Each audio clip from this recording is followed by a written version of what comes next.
ॐ यश्छन्दसामृषभो विश्वरूपः छन्दोभ्योऽध्यमृतात् सम्बभूव समेन्द्रो मेधया स्पृणोतु अमृतस्य देवधारणो भूयासम् शरीरं मे विचर्पणम् जिह्वा मधुमत्तमा कर्णाभ्यां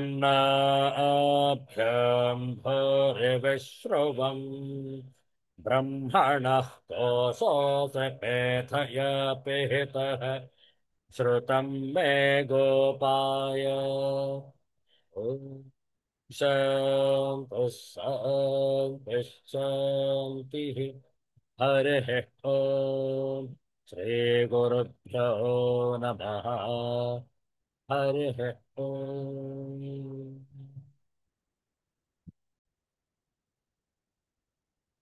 Universal prayer. Let's stand this together. O hidden light, vibrant in every atom. O hidden light, shining in every creature. O hidden love, embracing all in oneness. May each who feels himself as one with thee know he is also one with every other. Om Shanti Shanti Shanti.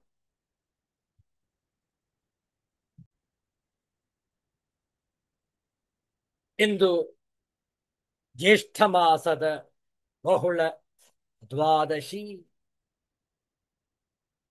ನಿನ್ನೆ ಶನಿವಾರ ಏಕಾದಶಿ ವ್ರತವನ್ನು ಆಚರಿಸಿದೆವು. ಇಂದು ದ್ವಾದಶಿ ಪಾರಣೆ. ಅತ್ಯಂತ ಶ್ರೇಷ್ಠವಾದಂತಹ ಆದಿತ್ಯವಾಸರ. ಈ ಭಾನುವಾರದ ಮುಸ್ಸಂಜೆಯಲ್ಲಿ ಶ್ರೀ ರಾಮ ಸ್ತೋತ್ರಾಣಿ, ರಾಮನ ಕುರಿತಾದ ಕೆಲವು ಶ್ಲೋಕಗಳ ಪಾರಾಯಣ. ತಾವು ಕೂಡ ನಮ್ಮೊಡನೆ ಪಾರಾಯಣವನ್ನು ಮಾಡಬಹುದು. ಶ್ಲೋಕಗಳನ್ನು ಪರದೆ ಮೇಲೆ ಹಂಚಿಕೊಂಡಿದ್ದೇವೆ.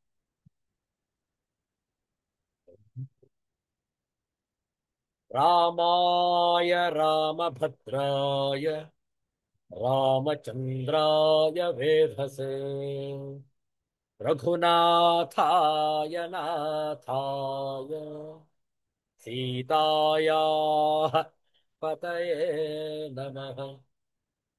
ವೈದೇಹಿ ಸಹಿತಂ ಸರದ್ರುಮತಲೆ ಹೈಮೇ ಮಹಾಮಂಟಪೆ मध्ये पुष्क मध्ये पुष्पकमासने मणिमये वीरासने वीरासने संस्थितम् अग्रे वाचयति प्रभञ्जनसुते तत्त्वं मुनिभ्यः परम् व्याख्यान्तं भरतादिभिः परिवृतम् रामं भजे श्यामलम्.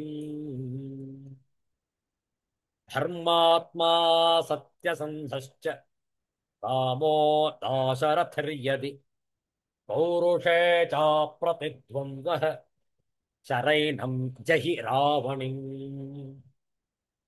वामे भूमि सुता पुरस्तु हनुमान् पश्चात् सुमित्रासुतः शत्रुघ्नो भरतश्च पार्श्वदलयोः वाय्वादिकोणेषु च सुग्रीवश्च विभीषणश्च युवराट् तारासुतो जाम्बवान् मध्ये नीलसरोजकोमलरुचिम् रामं भजे श्यामलम्. रामं रामानुजं सीता भरतं भरतानुजं सुग्रीवं वायुसूनुं च प्रणमामि पुनः पुनः. नमोऽस्तु रामाय सलक्ष्मणाय देव्यै च तस्यै जनकात्मजायै नमोऽस्तु रुद्रेन्द्रयमानिलेभ्यः नमोऽस्तु चन्द्रार्कमरुद्गणेभ्यः आपदामपहर्तारम् दातारम् सर्वसम्पदा लोकाभिरामम् श्रीरामम् भूयो भूयो नमाम्यहम् भर्जनं भवबीजानाम् अर्जनं सुखसम्पदा तर्जनं यमदूतानां राम रामेति गर्जनम् सुप्रसन्नः शान्तमनः सत्यसन्धो जितेन्द्रियः धर्मज्ञो नयसारज्ञः राजा दाशरथिर्जयी धर्मात्मानं सत्यसन्धं न्यायवादिनमव्ययम् सर्वसम्पत्प्रदं धीरम् श्रीरामं प्रणमाम्यहम् श्रीरामं प्रणमाम्यहम्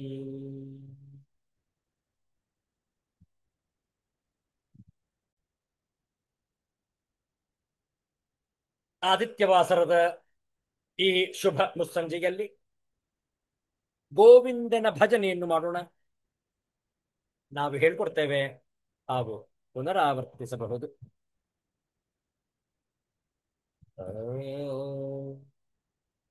ವಾಸುದೇವ ಜಯ ಗೋವಿಂದ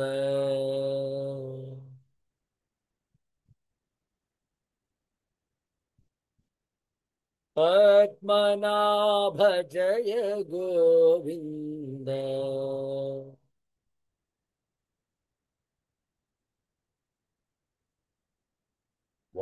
ವಾಸುದೇವ ಜಯ ಗೋವಿಂದ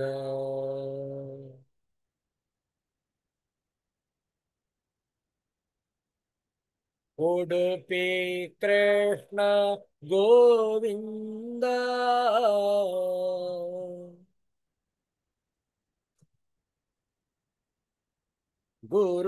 ಗುರುವಾಯೂರಪ್ಪ ಗೋವಿಂದ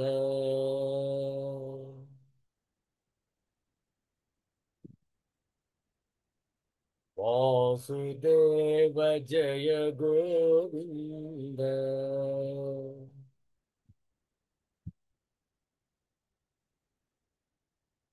ತಿರುಪತಿ ವೆಂಕಟ ಗೋವಿಂದ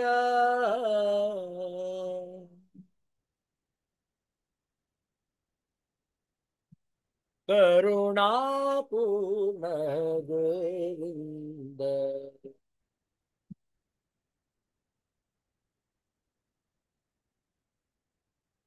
ವಾಸುದೇವ ಜಯ ಗೋವಿಂದ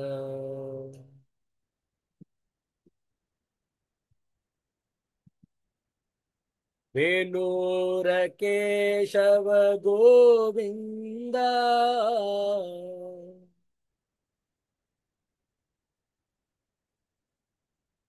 ಲೀಲಾ ಮಾನುಷ ಗೋವಿಂದ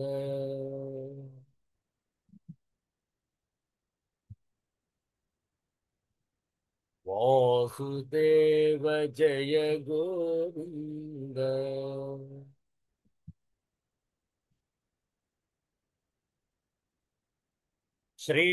ಶ್ರೀರಂಗನಾಥ ಗೋವಿಂದ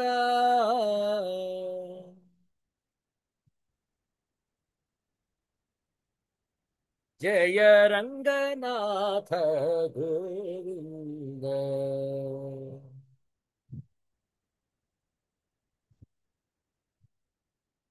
ವಾಸುದೇವ ಜಯ ಗೋವಿಂದ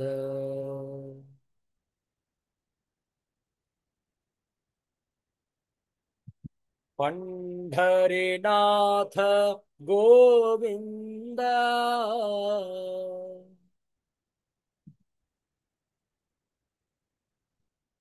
पाण्डुरङ्ग विठ्ठल गोविन्द।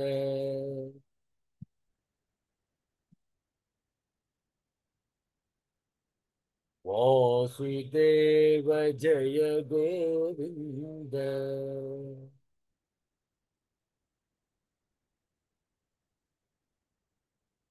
अयोध्या राम गोविन्द।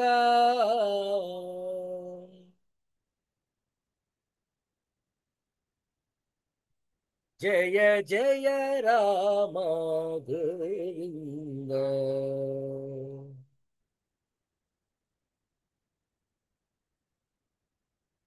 वासुदेव जय गोविन्द।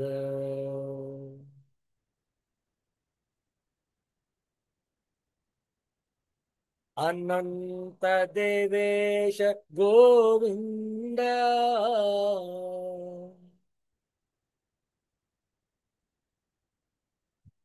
मुनि गणवरद गोविन्द।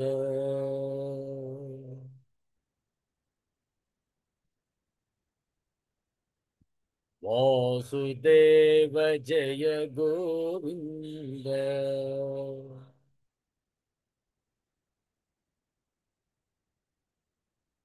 पद्मनाभ जय गोविन्द।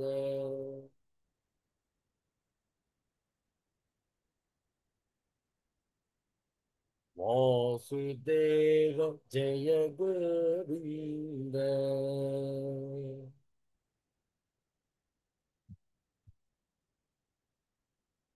गोविन्द नाम संकीर्तनं गोविन्द गोविन्द।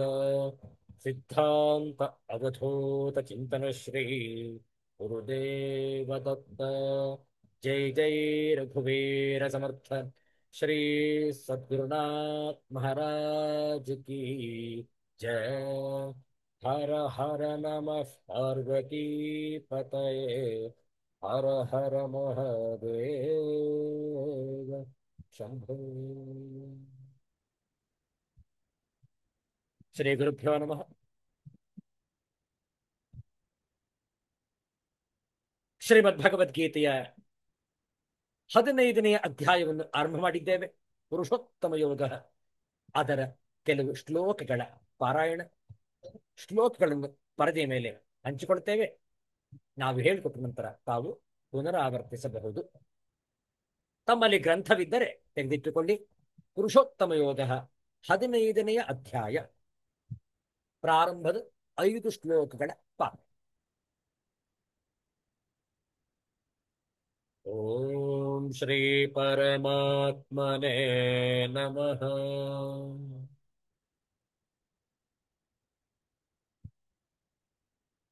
ಅಥ ಪಂಚದಶೋऽಧ್ಯಾಯಃ.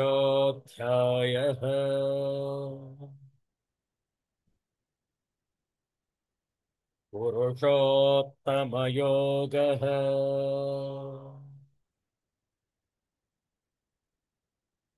श्रीभगवानुवाच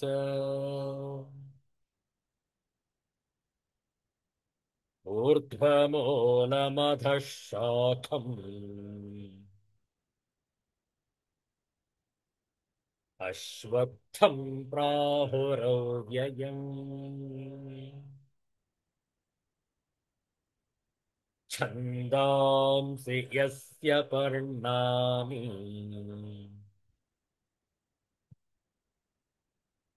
यस्तं वेद स वेदवित्।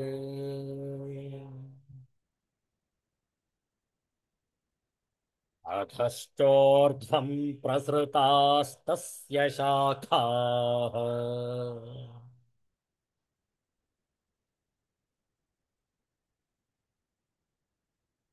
गुणप्रवृद्धा विषयप्रवालाः।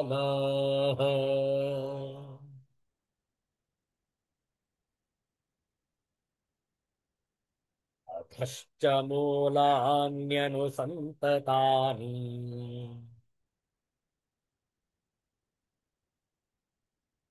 कर्मानुबन्धीनि मनुष्यलोके।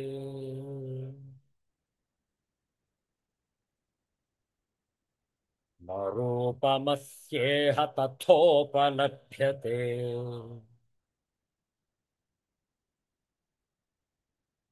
नान्तो न चादिर्न च सम्प्रतिष्ठा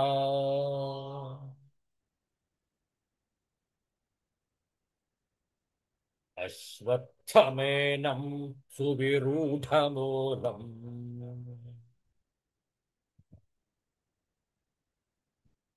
असङ्गशस्त्रेण दृढेन छित्त्वा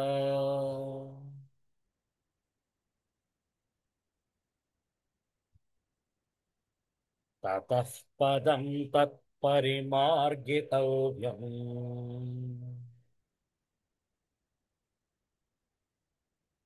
यस्मिन् गता न निवर्तन्ति भूयः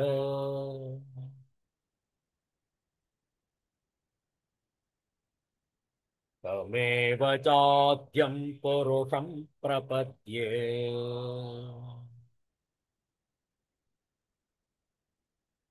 यतः प्रवृत्तिः प्रसृता पुराणी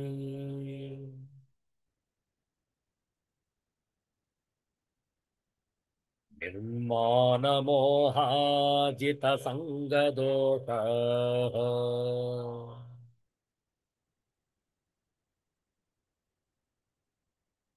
अध्यात्मनित्या विनिवृत्तकामः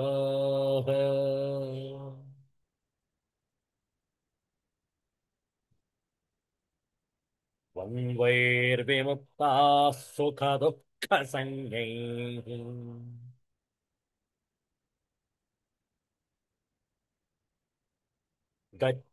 गच्छन्त्यमूढाः पदमव्ययम्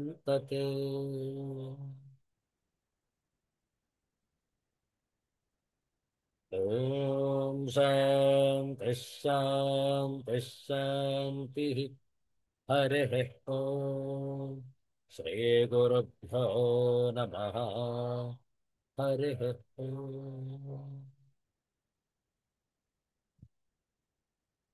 श्रीगुरुभ्यो नमः पुरुषोत्तमयोगः ಭಗವದ್ಗೀತೆಯ ಸಾರ ಸಂಪೂರ್ಣ ಭಗವದ್ಗೀತೆಯನ್ನು ಯಾರಿಗೆ ಅಧ್ಯಯನ ಮಾಡಲು ಸಾಧ್ಯ ಇಲ್ಲ ಅವರು ಕೇವಲ ಭಗವದ್ಗೀತೆಯ 15ನೇ ಅಧ್ಯಾಯವನ್ನು ಅಧ್ಯಯನ ಮಾಡಿದರೆ ಆಯಿತು ಸಂಪೂರ್ಣ ಭಗವದ್ಗೀತೆಯನ್ನು ಅಧ್ಯಯನ ಮಾಡಿದ ಹಾಗೆ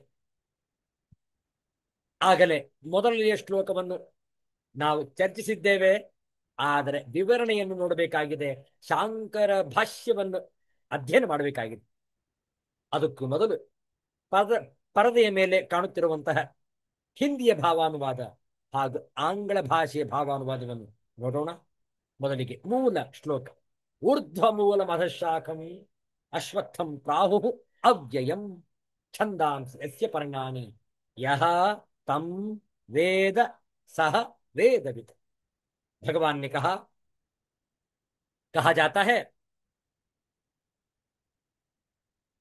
कहा जाता है कि एक शाश्वत अश्वत्थ वृक्ष है जिसकी जड़ें तो ऊपर की ओर हैं और शाखाएं नीचे की ओर तथा पत्तियां वैदिक स्तोत्र हैं जो इस वृक्ष को जानता है वह वेदों का ज्ञाता है ಎಷ್ಟು ಚೆನ್ನಾಗಿದೆ ಅದೇ ರೀತಿ ಆಂಗ್ಲ ಭಾಷೆ ಭಾವಾನುವಾದ Shri ಭಗವಾನುವಾಚ the blessed lord said there is a banyan tree which has its roots upward and its branches down and whose leaves are the Vedic hymns. One who knows this tree is the knower of the Vedas. ಕೇವಲ ಭಾವಾನುವಾದವನ್ನು ನೋಡಿದರೆ ನಮಗೆ ಈ ಕೂಡಾರ್ಥ ತಿಳಿಯೋದೇ ಇಲ್ಲ ಯಾಕೆಂದ್ರೆ ಈ ವೃಕ್ಷದ ವರ್ಣನೆ ನೋಡಿ ಸಂಸಾರ ವೃಕ್ಷವನ್ನ ಕೆಳಮುಖ ಮಾಡಿಬಿಟ್ಟಿದ್ದಾರೆ ಸಾಮಾನ್ಯವಾಗಿ ನಾವೆಲ್ಲ ನೋಡೋದೇನು ಬೇರು ಕೆಳಗೆ ಶಾಖೆ ಕೊಂಬೆ ರೆಂಬೆ ಎಲೆಗಳು ಮೇಲೆ ಹೌದಲ್ಲ ಆದ್ರೆ ಈ ಸಂಸಾರ ವೃಕ್ಷ ಹೇಗಿದೆ? ಊರ್ಧ್ವ ಮೂಲಂ. ಮೂಲ ಎಲ್ಲಿದೆ ಅಂದ್ರೆ ಬೇರು ಮೇಲೆ ಇದೆ, ಊರ್ಧ್ವಂ. ಹೌದಲ್ಲ? ಶಾಖಾ ಅಧಃ, ಶಾಖೆಗಳು ಕೆಳಗೆ. ಇದೇನಿದು? ಈ ರೀತಿಯಾದಂತಹ ಮರವನ್ನು ನಾವು ನೋಡೋದೇ ಇಲ್ವಲ್ಲ. ಇದು ಕಾಲ್ಪನಿಕ ಮರ, ಸಾಂಕೇತಿಕ ಮರ. ಒಂದು ವಿಶಿಷ್ಟವಾದಂತಹ ಸಂದೇಶವನ್ನು ಕೊಡಲು ಈ ರೀತಿಯಾದಂತಹ ವರ್ಣನೆ ಆಗಿದೆ. ಆದ್ದರಿಂದ ನಾವು ಅಕ್ಷರಶಃ ಇದನ್ನು ತಿಳಿದುಕೊಳ್ಳುವ ಬದಲು ಇದನ್ನು ಲಕ್ಷ್ಯಾರ್ಥದಿಂದ ಗಮನಿಸತಕ್ಕದ್ದು.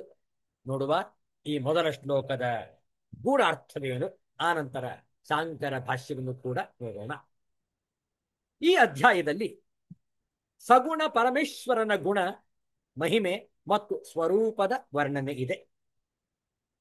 ವ್ಯಕ್ತ ಕ್ಷರ ಪುರುಷ ಕ್ಷೇತ್ರ, ಅವ್ಯಕ್ತ ಅಕ್ಷರ ಪುರುಷ ಕ್ಷೇತ್ರಜ್ಞ. ಇದನ್ನಾಗಲೇ ನಾವು 13ನೇ ಅಧ್ಯಾಯದಲ್ಲಿ ಅಧ್ಯಯನ ಮಾಡಿದ್ದೇವೆ.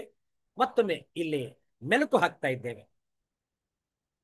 ಕ್ಷರ ಅಕ್ಷರಕ್ಕಿಂತ ಉತ್ತಮನಾಗಿರುವಂತಹ ಪರಬ್ರಹ್ಮ ಪುರುಷೋತ್ತಮ, ಇವರೆಲ್ಲರ ವರ್ಣನೆ ಇದೆ. ಪುರುಷೋತ್ತಮನು ಕ್ಷರಪುರುಷ ಮತ್ತು ಅಕ್ಷರ ಪುರುಷರಿಗಿಂತ ಹೇಗೆ ಉತ್ತಮನು, ಪುರುಷೋತ್ತಮನ ಸ್ವರೂಪ, ಅವನು ಏಕೆ ಪುರುಷೋತ್ತಮ ಅಂದ್ರೇನು? ಉತ್ತಮ ಪುರುಷ. ನಮ್ಮ ಸಂಸ್ಕೃತದ ವ್ಯಾಕರಣದಲ್ಲಿ ಉತ್ತಮ ಪುರುಷ, ಮಧ್ಯಮ ಪುರುಷ, ಪ್ರಥಮ ಪುರುಷ ಅಂತ ಇದೆ. ಅಲ್ಲಿ ಅಧಮ ಪುರುಷ ಅಂತ ಇಲ್ವೇ ಇಲ್ಲ. ಅಂದ್ರೇನು?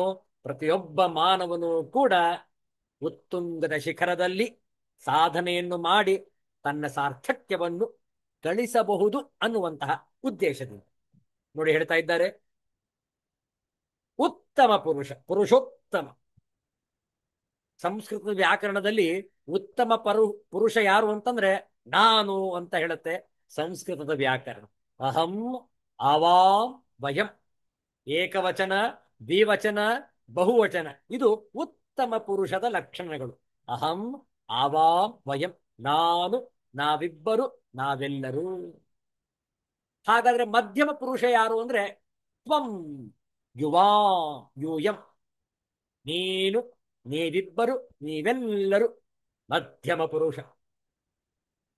ಅಧಮ ಪುರುಷ ಇಲ್ಲ ಇಲ್ಲಿ, ಪ್ರಥಮ ಪುರುಷ ಇದೆ. ಪ್ರಥಮ ಪುರುಷದಲ್ಲಿ ಲಿಂಗಭೇದ ಇದೆ. ಸಹ, ಸಾ, ತತ್. ಸಹ ಅವನು, ಸಾ ಅವಳು, ತತ್ ಅದು. ಈ ಮಧ್ಯಮ ಪುರುಷ, ಉತ್ತಮ ಪುರುಷರಲ್ಲಿ ಲಿಂಗಭೇದವಿಲ್ಲ. ಯಾಕೆಂದ್ರೆ ಅಲ್ಲಿ ನಾನು ಮತ್ತು ನೀನು, ಯುಷ್ಮತ್ ಶಬ್ದ, ಅಸ್ಮತ್ ಶಬ್ದ. ಆದರೆ ಪ್ರಥಮ ಪುರುಷದಲ್ಲಿ ಮಾತ್ರ, ಯಾಕೆಂದ್ರೆ ನಾವೆಲ್ಲರೂ ಕೂಡ ನೀವೇ ಪ್ರಥಮರು, ನೀವೇ ಮುಂದೆ ಅಂತ ಹೇಳಿ ಮುಂದೆ ಬಿಡುವಂತಹ ಲಕ್ಷಣ. ನಾವು ಹಿಂದೆ ಇದ್ರೂ ಪರವಾಗಿಲ್ಲ, ತಾವು ಮುಂದೆ ಬನ್ನಿ ಎನ್ನುವಂಥದ್ದೇ ಉತ್ತಮ ಪುರುಷನ ಲಕ್ಷಣ. ಆದ್ರಿಂದ ಅವರು ಪ್ರಥಮ ಪುರುಷರು. ಅದರಲ್ಲಿ ಲಿಂಗಭೇದ, ಪುಲ್ಲಿಂಗ, ಸ್ತ್ರೀಲಿಂಗ, ನಪುಂಸಕಲಿಂಗ. ಬಹಳ ಚೆನ್ನಾಗಿದೆ ಸಂಸ್ಕೃತ ವ್ಯಾಕರಣ, ಪ್ರತಿಯೊಬ್ಬರು ಅಧ್ಯಯನ ಮಾಡಬೇಕು. ಇಲ್ಲಿ ನಾವು ಉತ್ತಮ ಪುರುಷನ ಲಕ್ಷಣಗಳು ನೋಡ್ತಾ ಇದ್ದೇವೆ. ಉತ್ತಮ ಪುರುಷ ಯಾರು, ಪುರುಷೋತ್ತಮ ಎಂದು ಏಕೆ ಕರೆಯಲ್ಪಡುತ್ತಾನೆ ಎಂಬುದರ ಹಾಗೂ ಪುರುಷೋತ್ತಮ ಪ್ರಾಪ್ತಿಯ ವಿಧಾನಗಳ ವರ್ಣನೆ ಇದೆ. ಕೆಲವರು ಈ ಅಧ್ಯಾಯದ ಹೆಸರನ್ನು ಪುರುಷೋತ್ತಮ ಪ್ರಾಪ್ತಿ ಯೋಗ ಅಂತ ಕರೀತಾರೆ. ಪುರುಷೋತ್ತಮ ಯೋಗ ಅಂದ್ರೂ ಕೂಡ ಅದೇ, ಪುರುಷೋತ್ತಮ ಪ್ರಾಪ್ತಿ ಯೋಗ ಅಂದರೂ ಕೂಡ ಒಂದೇ. ಆದ್ದರಿಂದ ಈ ಅಧ್ಯಾಯದ ಹೆಸರನ್ನು ಪುರುಷೋತ್ತಮ ಪ್ರಾಪ್ತಿ ಯೋಗ ಅಥವಾ ಪುರುಷೋತ್ತಮ ಯೋಗ ಎಂದು ಇಡಲಾಗಿದೆ. ಈ ಅಧ್ಯಾಯವನ್ನು ಗೀತಾ ಸಾರವೆಂದು ಹೇಳಲಾಗುತ್ತದೆ.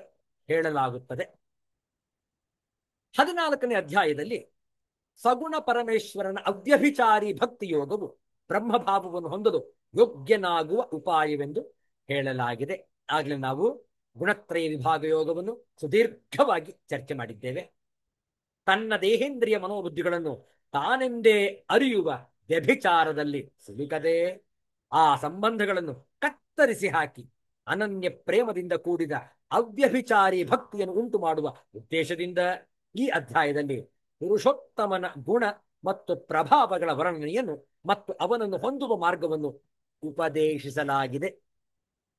ಭಗವಂತನಲ್ಲಿ ಭಕ್ತಿಯನ್ನು ಹೆಚ್ಚಿಸಲು ನೆರವಾಗುವ ವಿಷಯ ವಿರಕ್ತಿಯನ್ನು ಬೋಧಿಸಲು ಬುಡಮೇಲಾಗಿರುವ ಅಶ್ವತ್ಥ ವೃಕ್ಷ ರೂಪಕದ ಮೂಲಕ ಜಗತ್ತು, ಜೀವ, ಪರಮಾತ್ಮ ವರ್ಣನೆಯನ್ನು ಮಾಡಲಾಗಿದೆ. ಆಗಲೇ ನೋಡಿದ್ದೇವೆ ಆಚಾರ್ಯ ಶಂಕರರ ಭಾಷ್ಯದಲ್ಲಿ ಆದಿಶಂಕರಾಚಾರ್ಯರು ತಿಳಿಸ್ತಾರೆ, ಯಾರಿಗೆ ವೈರಾಗ್ಯ ವಿರಕ್ತ ಭಾವವಿಲ್ಲವೋ ಅವರಿಗೆ ಉತ್ತಮ ಪುರುಷನಾಗಲು ಅರ್ಹತೆ ಇಲ್ಲ. ಹೌದಲ್ಲ? ನನ್ನ ದಿವಸ ಆಗ್ಲೇ ವಿಚಾರ ಮಾಡಿದ್ದೇವೆ. ಆದ್ದರಿಂದ ಯಾರಿಗೆ ವಿಷಯ ವಿರಕ್ತಿಯಲ್ಲಿ ಸಾಧನೆಯಾಗಿರುತ್ತೆ, ಯಾರಿಗೆ ವಿರಕ್ತ ಭಾವ ಮೂಡಿರುತ್ತೆ, ಅವರಿಗೆ ಮಾತ್ರ ಉತ್ತಮ ಪುರುಷನಾಗಲು ಅರ್ಹತೆ. ಈ ಒಂದು ವಿಚಾರದಲ್ಲಿ ಭಗವಂತನು ಮೊದಲ ಶ್ಲೋಕದಲ್ಲಿ ಅಪ್ಪಣೆ ಕೊಡಿಸಿದ್ದಾನೆ. ಈ ಜಗತ್ತು ಬುಡಮೇಲಾಗಿರುವ ಅಶ್ವತ್ಥ ವೃಕ್ಷದಂತಿದೆ. ಈ ಅವಿನಾಶಿಯಾದ ಅಶ್ವತ್ಥ ವೃಕ್ಷದ ಮೂಲ ಬೇರು अत्यंत ಮೇಲ್ಭಾಗದಲ್ಲಿದೆ. ನೋಡಿ, भगवान ने कहा जाता है कि एक शाश्वत अश्वत्थ वृक्ष है जिसकी जड़ें तो ऊपर की ओर हैं और शाखाएं नीचे की ओर, तथा पत्तियां वैदिक स्तोत्र है. जो इस वृक्ष को जानता है वह वेदों का ज्ञाता है. ಯಾರು ಯಹ ವೇದ ಸಹ ವೇದವಿತ್ ಅಂದ್ರೆ ಅರ್ಥ ಏನು? ಯಾರು ಇದನ್ನು ತಿಳಿದುಕೊಳ್ತಾರೆ ಅವನು ವೇದವನ್ನು ತಿಳಿದುಕೊಂಡಂತೆ. ಹಾಗಾದ್ರೆ ವೇದ ಅಂದ್ರೆ ಅರ್ಥ ಏನು? ತಿಳಿದುಕೊಂಡಿರುವುದು ಅಂತ ಅರ್ಥ. ವೇದ ತಿಳಿದುಕೊಂಡಿದ್ದಾನೆ ಅಂತ ಅರ್ಥ. ಹಾಗಾದ್ರೆ ವೇದವನ್ನು ತಿಳಿದುಕೊಂಡಿದ್ದಾನೆ ಎನ್ನುವುದಕ್ಕೆ ನಿದರ್ಶನವೇನು? ಯಾರಿಗೆ ಜಗತ್ತಿನಲ್ಲಿ ಹೇಗೆ ಬಾಳಬೇಕು ಎಂದು ಅರಿವಿರುವುದೋ, ಈ ಜಗತ್ತು ತಾತ್ಕಾಲಿಕ ಕ್ಷಣಭಂಗುರ ಎಂದು ಯಾರು ಜಗತ್ತನ್ನು ಸತ್ಯವೆಂದು ನಂಬುವುದಿಲ್ಲವೋ ಅವನೇ ವೇದವನ್ನು ತಿಳಿದುಕೊಂಡಿದ್ದಾನೆ. ನೋಡಿ ಹೇಗೆ ಕೇವಲ ಹೆಸರಿಟ್ಕೊಂಡ್ಬಿಟ್ರೆ ನಾನು ದ್ವಿವೇದಿ, ಚತುರ್ವೇದಿ, ತ್ರಿವೇದಿ. ಹೌದಲ್ಲ? ನಮ್ಮ ಕರ್ನಾಟಕದಲ್ಲಿ ಒಬ್ರು ರಾಜ್ಯಪಾಲರಿದ್ರು, ಅವರ ಹೆಸರು ಚತುರ್ವೇದಿ. ಅವ್ರು ನಾನೇ ಕೇಳಿದ್ದೆ, ಸ್ವಾಮಿ ತಾವು 4 ವೇದಗಳನ್ನು ಓದಿದ್ದೀರಾ ಅಂತ ಕೇಳಿದೆ. ಇಲ್ಲ ಸ್ವಾಮೀಜಿ, ಅದು ಕೇವಲ ನನ್ನ ಸರ್ನೇಮ್ ಅಂತಂದ್ರು. ಹೌದಲ್ಲ? ಚತುರ್ವೇದಿ ಅಂದ್ರೆ 4 ವೇದಗಳನ್ನು ಓದಿದವ ಅಂತ ಅರ್ಥ. ತ್ರಿವೇದಿ 3 ವೇದಗಳನ್ನು ಅಧ್ಯಯನ ಮಾಡಿದವ. ದ್ವಿವೇದಿ 2 ವೇದಗಳನ್ನು ಅಧ್ಯಯನ ಮಾಡಿದವ. ಆದ್ರೆ ಈಗ ಅದು ಕೇವಲ ಸರ್ನೇಮ್, ಹೆಸರಿನ ಜೊತೆ ಸೇರಿಸಿಕೊಳ್ಳುವುದು ಅಷ್ಟೇ ಮಾತ್ರ, ಅಡ್ಡ ಹೆಸರದು. ಅವರು ಅಧ್ಯಯನ ಮಾಡಿರೋದೇ ಇಲ್ಲ. ವಿಚಾರ. ಆದ್ದರಿಂದ ಯಾರು ವೇದವನ್ನು ತಿಳಿದುಕೊಂಡಿದ್ದಾನೆ ಅಂತ ಹೇಳಿದ್ರೆ, ಯಾರು ಜಗತ್ತಿನಿಂದ ವಿಮುಖನಾಗಿ ವಿರಕ್ತ ಭಾವವನ್ನು ತಾಳಿದ್ದಾನೋ ಹಾಗೂ ಜಗತ್ತಿನಲ್ಲಿ ಹೇಗೆ ಬಾಳಬೇಕೆಂದು ಅರಿತುಕೊಂಡಿದ್ದಾನೋ ಅವನೇ ವೇದ ಪುರುಷ. ಮುಂದೆ ನೋಡೋಣ.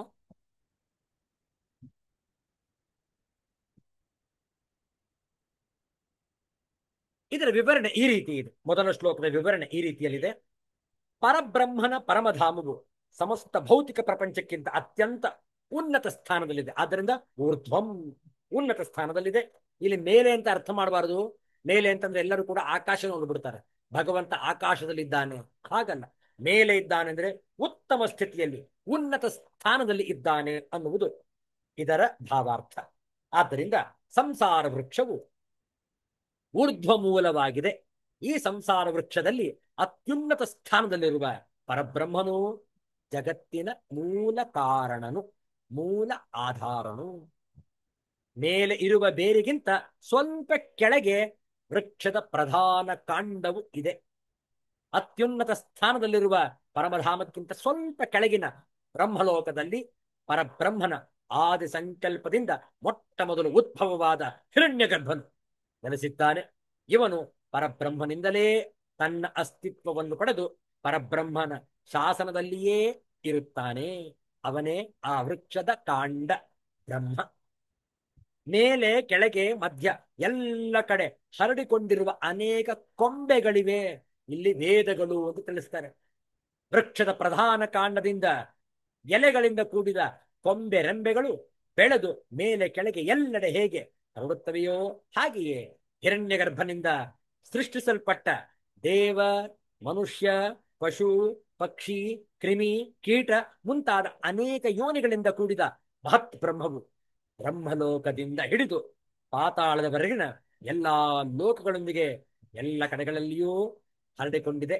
ಶಾಖೆಗಳು ಅಶ್ವತ್ಥ ವೃಕ್ಷದ ಕೊಂಬೆಗಳು ಸತ್ವರಜೋತಮೋ ಗುಣರೂಪಿ ನೀರಿನಿಂದ ಬೆಳೆಯುತ್ತವೆ. ಗುಣಗಳಿಂದ ಆ ಮರ ಬೆಳೀತಾ ಇದೆ. ವೃಕ್ಷಕ್ಕೆ ನೀರನ್ನು ಎರೆದಾಗ ಮನಮೋಹಕ ಎಲೆಗಳಿಂದ ಕೂಡಿದ ಕೊಂಬೆಗಳು ಹೇಗೆ ಬೆಳೆಯುತ್ತವೆಯೋ ಹಾಗೆಯೇ ಸತ್ವರಜೋತ್ತಮೋ ಗುಣಗಳೆಂಬ ನೀರಿನಿಂದ ಮನಸ್ಸು ಇಂದ್ರಿಯಗಳನ್ನು ಕಾಮನೆ ಆಸಕ್ತಿಗಳ ಮೂಲಕ ಮೋಹಕ್ಕೆ ಒಳಪಡಿಸುವ ಶಬ್ದಸ್ಪರ್ಶ ರೂಪಗಂಧ ಶಬ್ದಸ್ಪರ್ಶ ರೂಪರಸಗಂಧ ವಿಷಯಗಳು ಬೆಳೆಯುತ್ತವೆ. ಈ ವಿಷಯಗಳ ಸಂಘದಿಂದಲೇ ಜೀವಿಗಳಿಗೆ ಉಚ್ಚ, ಮಧ್ಯಮ ಅಥವಾ ನೀಚ ಯೋನಿಗಳು ಪ್ರಾಪ್ತವಾಗುತ್ತವೆ. ಹೀಗೆ ಸೃಷ್ಟಿ ಚಕ್ರವು ಮುಂದುವರಿಯುತ್ತಾ ಇರುತ್ತದೆ. ಅಶ್ವತ್ಥ ವೃಕ್ಷದ ಎಲೆಗಳೇ ಇಹ ಪರ ಭೋಗಗಳು. ಶಬ್ದಸ್ಪರ್ಶ ರೂಪರಸಗಂಧಗಳಿಂದ ಕೂಡಿರುವ ಭೋಗ ವಸ್ತುಗಳು ಅಶ್ವತ್ಥ ವೃಕ್ಷದ ಎಲೆಗಳಂತೆಯೇ ಮನಸ್ಸನ್ನು ಸೂರೆಗೊಂಡು ಭ್ರಮೆಗೆ ಒಳಪಡಿಸಿ ಆ ಭೋಗ ವಸ್ತುಗಳ ಗಳಿಕೆ ಸಂಗ್ರಹಕ್ಕಾಗಿ ಕರ್ಮಗಳನ್ನು ಮಾಡಲು ಪ್ರೇರೇಪಿಸುತ್ತವೆ. ಅಂತಹ ಸಕಾಮ ಕರ್ಮಗಳು ಪಾಪ ಪುಣ್ಯಗಳನ್ನು ಉಂಟು ಮಾಡುವುದರ ಮೂಲಕ ಮನುಷ್ಯನನ್ನು ಜನನ ಮರಣ ಚಕ್ರದಲ್ಲಿ ಸಿಲುಕಿಸಿ ಜಗತ್ತು ಮುಂದುವರಿಯುವಂತೆ ಮಾಡುತ್ತಿವೆ. ಮನುಷ್ಯ ಜನ್ಮದಲ್ಲಿ ಕರ್ಮಗಳಿಗೆ ಅನುಸಾರವಾಗಿ ಬಂಧನವನ್ನು ಉಂಟು ಮಾಡುವ ಬಿಳಲುಗಳು ಕೂಡ ಮೇಲೆ ಕೆಳಗೆ ಚೆನ್ನಾಗಿ ಹಬ್ಬಿಕೊಂಡಿವೆ. ಅಹಂತ, ಮಮತ, ವಾಸನೆಗಳು, ಬಿಳಲುಗಳು ಎಲ್ಲ ಲೋಕಗಳಲ್ಲಿರುವ ಸಮಸ್ತ ಪ್ರಾಣಿಗಳಲ್ಲಿ ವ್ಯಾಪಿಸಿಕೊಂಡಿವೆ. ಇವುಗಳನ್ನು ತೃಪ್ತಿಪಡಿಸಲು ಮನುಷ್ಯ ಜನ್ಮದಲ್ಲಿ ಮಾಡಲಾಗುವ ಕರ್ಮಗಳಿಗೆ ಅನುಸಾರವಾಗಿ ಸಂಸಾರ ಬಂಧನವು ಉಂಟಾಗುತ್ತದೆ. ಎಂದರೆ ಮನುಷ್ಯ ಯೋನಿಗೆ ಮಾತ್ರ ಇವು ಬಂಧನಕಾರಿಯಾಗಿದೆ. ಆದ್ದರಿಂದ ಮನುಷ್ಯನು ವಿವೇಕ ವೈರಾಗ್ಯಗಳಿಂದ ಕೂಡಿ ಪರಮಾತ್ಮನನ್ನು ಮತ್ತು ಸ್ವಯಂ ಯಥಾರ್ಥವಾಗಿ ಅರಿತು ಆತ್ಮೋನ್ನತಿಗಾಗಿ ಪ್ರಯತ್ನಿಸಬೇಕು. ಪರಮ ಪದವನ್ನು ಪ್ರಾಪ್ತಿ ಮಾಡಿಕೊಳ್ಳಬೇಕು. ಎಂತಹ ಒಂದು ವಿಚಾರವಿದೆ ನೋಡಿ. ಆದ್ದರಿಂದ ಈ ಸಂಸಾರ ವೃಕ್ಷವನ್ನು ನಾವು ಗೂಢಾರ್ಥವನ್ನು ತಿಳಿದುಕೊಳ್ಳಬೇಕು, ಯಥಾರ್ಥತೆಯನ್ನು ಅರ್ಥ ಮಾಡಿಕೊಳ್ಳಬೇಕು. ಇನ್ನು ಅನೇಕ ವಿಚಾರಗಳಿವೆ. ಈ ವಿಚಾರದಲ್ಲೇ ಸನ್ಮಾನ್ಯ ಶ್ರೀ ಗುಂಡಪ್ಪನವರು ಅತ್ಯಂತ ಪ್ರಮುಖವಾದಂತಹ ಒಂದು ಮುಕ್ತಕವನ್ನ ರಚಿಸಿದ್ದಾರೆ ನೋಡಿ. ಬಹಳ ಸುಂದರವಾಗಿದೆ. ವೇದ ಲೋಕಾಚಾರ ನಿನ್ನನುಭವದ ಯುಕ್ತಿ ಶೋಧಿಸಿ ಮೂರನು ಸಂವಾದಗೊಳಿಸಿ ಸಾಧಿತ ಜ್ಞಾನ ನರಸಾಧ್ಯ ಪ್ರಮಾಣವದು ಹಾದಿ ಬೆಳಕದು ನಿನಗೆ ಮಂಕುತಿಮ್ಮ. ಹಾದಿ ಬೆಳಕದು ನಿನಗೆ ಮಂಕುತಿಮ್ಮ. ಮಂಕುತಿಮ್ಮ ಮಂಕುತಿಮ್ಮ. ನೋಡಿ, ವೇದ ಲೋಕಾಚಾರ ನಿನ್ನ ಅನುಭವ ಯುಕ್ತಿ ಶೋಧಿಸಿ ಮೂರನ್ನು, ಈ ಮೂರನ್ನು ನೀನು ಶೋಧಿಸು, ವಿಚಾರ ಮಾಡು, ಸಂವಾದಗೊಳಿಸು. ಸಾಧಿತ ಜ್ಞಾನ ನರಸಾಧ್ಯ ಪ್ರಮಾಣವದು. ನರನಿಗೆ ಸಾಧ್ಯ ಇದು, ಸಾಧಿಸಬಹುದು. ಹಾದಿ ಬೆಳಕದು ನಿನಗೆ. ಬಹಳ ಚಂದ ಇದೆ ನೋಡು. ಶೋಧಿಸಿ ಅಂದ್ರೆ ಅಳೆದು ಅರ್ಥೈಸಿಕೊಂಡು, ಮೂರನು ಅಂದ್ರೆ ಮೂರನ್ನು. ಯಾವ ಮೂರನ್ನು ನೋಡಿ ಮುಂದೆ ಹೇಳ್ತಾರೆ. ಸಾಧಿತ ಜ್ಞಾನ ಓದಿ ಕೇಳಿ ಅಂತರಂಗದಲ್ಲಿ ಮಥಿಸಿ ಗಳಿಸಿದ ಜ್ಞಾನ ಸಾಧಿತ ಜ್ಞಾನ. ಈಗ ಹೇಳ್ತಾರೆ ನೋಡಿ, ಯಾವ ಮೂರನ್ನು ನಾವು ಸಂವಹನಗೊಳಿಸಬೇಕು, ಯಾವ ರೀತಿಯಲ್ಲಿ ನಾವು ಸಂವಾದಗೊಳಿಸಬೇಕು ಹೇಳ್ತಾರೆ ನೋಡಿ ಮುಂದೆ. ಅನಾದಿ ಕಾಲದಿಂದಲೂ ಹರಿದು ಬಂದಿರುವ ವೇದ ಜ್ಞಾನದ ಸಾರ ಲೋಕಾರೂಢಿಯಲ್ಲಿ ನಮಗೆ ಲಭ್ಯವಾದ ಜ್ಞಾನ ಮತ್ತು ನಾವು ನಮ್ಮ ಅಂತರಂಗದಲ್ಲಿ ಮತಿಸಿ ಅರಿತು ಪಡೆದುಕೊಂಡಿರುವಂತಹ ಅರಿವು, ಈ ಮೂರನ್ನು ಮತ್ತೆ ನೋಡಿ. ಯಾವ ಮೂರು? ಒಂದು ವೇದದ ಜ್ಞಾನ, ವೇದದಲ್ಲಿ ನಾವು ಅಧ್ಯಯನ ಮಾಡಿರುವಂತಹ ಜ್ಞಾನ ರಾಶಿ ಮೊದಲನೇದು. ಎರಡನೇದು ಲೋಕಾರೂಢಿಯಲ್ಲಿ ನಮಗೆ ಲಭ್ಯವಾದ ಜ್ಞಾನ. ಅಂದ್ರೇನು? ನಮ್ಮ ಒಂದು ವಿದ್ಯೆಯಲ್ಲಿ ನಾವು ಗಳಿಸಿಕೊಂಡಂತಹ ವಿದ್ಯೆಯಲ್ಲಿ ಈ ಜಗತ್ತಿನಲ್ಲಿ ಲಭ್ಯವಾದಂತಹ ಮಾಹಿತಿ ವಿದ್ಯೆ, ಅದು ಎರಡನೇದು. ಮೂರನೇದು ನಮ್ಮ ಅಂತರಂಗದಲ್ಲೇ ಇರುವಂತಹ ಅರಿವು, ನಾವಾಗಿ ಅನುಭವಿಸಿದಂತಹ ಆ ಜ್ಞಾನ ಇದೆ ನೋಡಿ. ಈ ಮೂರನ್ನು ಕೂಡ ನಾವು ಈ ಮೂರನ್ನು ಸಮನ್ವಯಗೊಳಿಸಿದ್ದಲ್ಲಿ ಅದು ಸಾಧಿಸಿದ ಜ್ಞಾನವಾಗಿ ರೂಪುಗೊಳ್ಳುತ್ತದೆ. ವೇದದ ಜ್ಞಾನ, ಗಳಿಸಿಕೊಂಡಂತಹ ವಿದ್ಯೆ ಹಾಗೂ ನಮ್ಮ ಸ್ವಾನುಭವ, ಈ ಮೂರನ್ನು ಕೂಡ ನಾವು ಸೇರಿಸಿದಾಗ, ಸಮನ್ವಯ ಮಾಡಿದಾಗ ಅದು ಸಂಪೂರ್ಣ ಸಾಧಿತ ಜ್ಞಾನವಾಗುವುದು. ನರನ ಸಾಧನೆಗೆ ಮತ್ತು ಅಂತಹ ಸಾಧಿತ ಜ್ಞಾನವೇ ನಮ್ಮ ಬದುಕಿಗೆ ಬೆಳಕಾಗುತ್ತದೆ ಎಂದು ಸನ್ಮಾನ್ಯ ಶ್ರೀ ಗುಂಡಪ್ಪನವರು ಸೂಚಿಸಿದ್ದಾರೆ. ಇಂತಹ ಈ ಒಂದು ಮುಕ್ತಕ ಅತ್ಯಂತ ಸುಂದರವಾಗಿದೆ. ಇದರ ವಿವರಣೆ ನೋಡಿ. ಇಲ್ಲಿ 3 ರೀತಿಯ ಜ್ಞಾನದ ಮೂಲಗಳನ್ನು ಮಾನ್ಯ ಗುಂಡಪ್ಪನವರು ಉಲ್ಲೇಖ ಮಾಡಿದ್ದಾರೆ. ಮೊದಲನೇದು ಸ್ವಯಂ ಪ್ರಮಾಣವಾದ ಸನಾತನ ಸಂಸ್ಕೃತಿಯ ಆಧಾರವಾದ ವೇದವಾಂಗ್ಮಯ. ಎರಡನೆಯದು ನಮ್ಮ ಬದುಕಿನಲ್ಲಿ ನಾವು ನಮ್ಮ ಪೂರ್ವಜರಿಂದ ಪಡೆದ ಶಿಕ್ಷಣ ಮತ್ತು ಸಂಸ್ಕಾರಗಳು. ಈಗಿನ ಕಾಲದಲ್ಲಿ ಶಾಲಾ ಕಾಲೇಜುಗಳಲ್ಲಿ ಏನು ಅಧ್ಯಯನ ಮಾಡಿದ್ದೇವೆ ಅಂತಹ ಒಂದು ವಿದ್ಯೆ ಹಾಗೂ ಮನೆಯಲ್ಲಿ ಯಾವ ಸಂಸ್ಕಾರ ಪಡೆದಿದ್ದೇವೆ ಅದು ಕೂಡ ಈ ವಿದ್ಯೆಯಲ್ಲಿ ಸೇರಿಕೊಳ್ಳುವುದು. ಸಮಾಜದಲ್ಲಿ ನಮ್ಮ ಸುತ್ತಮುತ್ತಲಿನಿಂದ ನೋಡಿ ಕೇಳಿ ಕಲಿತ ವಿದ್ಯೆಗಳು ಮತ್ತು ಲೋಕದ ಜನರ ಅನುಭವದ ಜ್ಞಾನ ಭಂಡಾರ. ಮತ್ತು ಮೂರನೇದು, ಮೊದಲ 2 ಗುಂಪನ್ನು ನಮ್ಮ ಮನಸ್ಸಿನೊಳಗೆ ತೆಗೆದುಕೊಂಡು ಬುದ್ಧಿ ಮತ್ತು ವಿವೇಕದಿಂದ ಮಥನ ಮಾಡಿ ನಮ್ಮ ಬದುಕು ಸರಿಹಾದಿಯಲ್ಲಿ ಹೋಗಲು ನಾವು ಕಂಡುಕೊಂಡ ಸತ್ಯಗಳು ನಮ್ಮ ಅನುಭವದಿಂದ ಈ ಮೂರನ್ನು ಶೋಧಿಸಬೇಕು ಅಂತಾರೆ ಗುಂಡಪ್ಪನವರು. ಶೋಧಿಸಿ ಮೂರನ್ನು ಸಂವಾದಗೊಳಿಸು ಎಂದು ಮಾನ್ಯ ಗುಂಡಪ್ಪನವರು ಹೇಳುವಂತೆ, ಈ ಮೂರನ್ನು ನಮ್ಮ ಅಂತರಂಗದಲ್ಲಿ ಸಮನ್ವಯಗೊಳಿಸಿದಾಗ ನಮ್ಮೊಳಗೆ ನಮ್ಮನ್ನು ಬದುಕಿನ ಹಾದಿಯಲ್ಲಿ ಕೊಂಡು ಹೋಗಬಲ್ಲ ಒಂದು ಉಜ್ವಲ ಬೆಳಕಿನ ಜ್ಞಾನದ ದೀಪ ನಮಗೆ ಸಿಗುತ್ತದೆ ಎನ್ನುತ್ತಾರೆ ಸನ್ಮಾನ್ಯ ಶ್ರೀ ಗುಂಡಪ್ಪನವರು. ನಾವೂ ಬದುಕುತ್ತೇವೆ. ಬೆಳಗೆದ್ದು ನೈಸರ್ಗಿಕವಾಗಿ ಸಂದ ವಿಧಿಗಳನ್ನು ಮಾಡುತ್ತಾ, ತಿಂದು ಉಂಡು ಮಲಗಿ ಪಾಲಿಗೆ ಬಂದ ಕೆಲಸವನ್ನು ಮಾಡುತ್ತಾ ಸಾಮಾನ್ಯ ಬದುಕನ್ನು ಬದುಕುತ್ತೇವೆ. ಕಲಿಕೆ ಶೂನ್ಯ. ನಮಗೆ ಯಾವುದರಲ್ಲೂ ಆಳವಾಗಿ ಅಭ್ಯಾಸ ಮಾಡುವ ಪ್ರವೃತ್ತಿಯೂ ಇಲ್ಲ, ಜ್ಞಾನದ ದಾಹವೂ ಇಲ್ಲ, ಆಸ್ಥೆಯೂ ಇಲ್ಲ. ಆಸ್ಥೆ ಅಂದ್ರೆ ನಂಬಿಕೆ, ವಿಶ್ವಾಸ, ಶ್ರದ್ಧೆಯೂ ಇಲ್ಲ. ಅನ್ಯ ಪ್ರಾಣಿಗಳು ಜೀವಿಸುವಂತೆ ನಾವು ಜೀವಿಸಿದ್ದೇವೆ. ಜ್ಞಾನ ಭಂಡಾರವು ನಮ್ಮ ಎದುರಿನಲ್ಲೇ ಇದ್ದರೂ ಅರಿಯಬೇಕೆಂಬ ಆಸೆ ನಮಗೆ ಇಲ್ಲವೇ ಇಲ್ಲ. ಅದರ ಮೇಲೆ ನಮಗೆ ಎಲ್ಲವೂ ಗೊತ್ತು ಎನ್ನುವ ಅಹಂಕಾರ ಬೇರೆ. ಅಜ್ಞಾನದ ಕೂಪದಲ್ಲಿ ಹುಟ್ಟಿ ಬೆಳೆದು ಬದುಕಿ ನಾಶವಾಗುವ ಜೀವನಗಳು ನಮ್ಮದು. ಆದಿಶಂಕರರು ಹೇಳುವಂತೆ, ಬಾಲಸ್ತಾವತ್ ಕ್ರೀಡಾಸಕ್ತಃ ತರುಣಸ್ತಾವತ್ ತರುಣೀಸಕ್ತಃ ವೃದ್ಧಸ್ತಾವತ್ ಚಿಂತಾಸಕ್ತಃ ಪರಮೇ ಬ್ರಹ್ಮಣಿ ಕೋಪಿ ನ ಸಕ್ತಃ. ಬಾಲ್ಯದಲ್ಲಿ ಕ್ರೀಡಾಸಕ್ತನಾಗಿ, ಯೌವನದಲ್ಲಿ ಕಾಮಾಸಕ್ತನಾಗಿ, ವಾರ್ಧಕ್ಯದಲ್ಲಿ ರೋಗಗಳಿಗೆ ತುತ್ತಾಗಿ ಅಂತ್ಯಗೊಳ್ಳುವ ನಮ್ಮ ಬದುಕು ಒಂದು ಬದುಕೆ.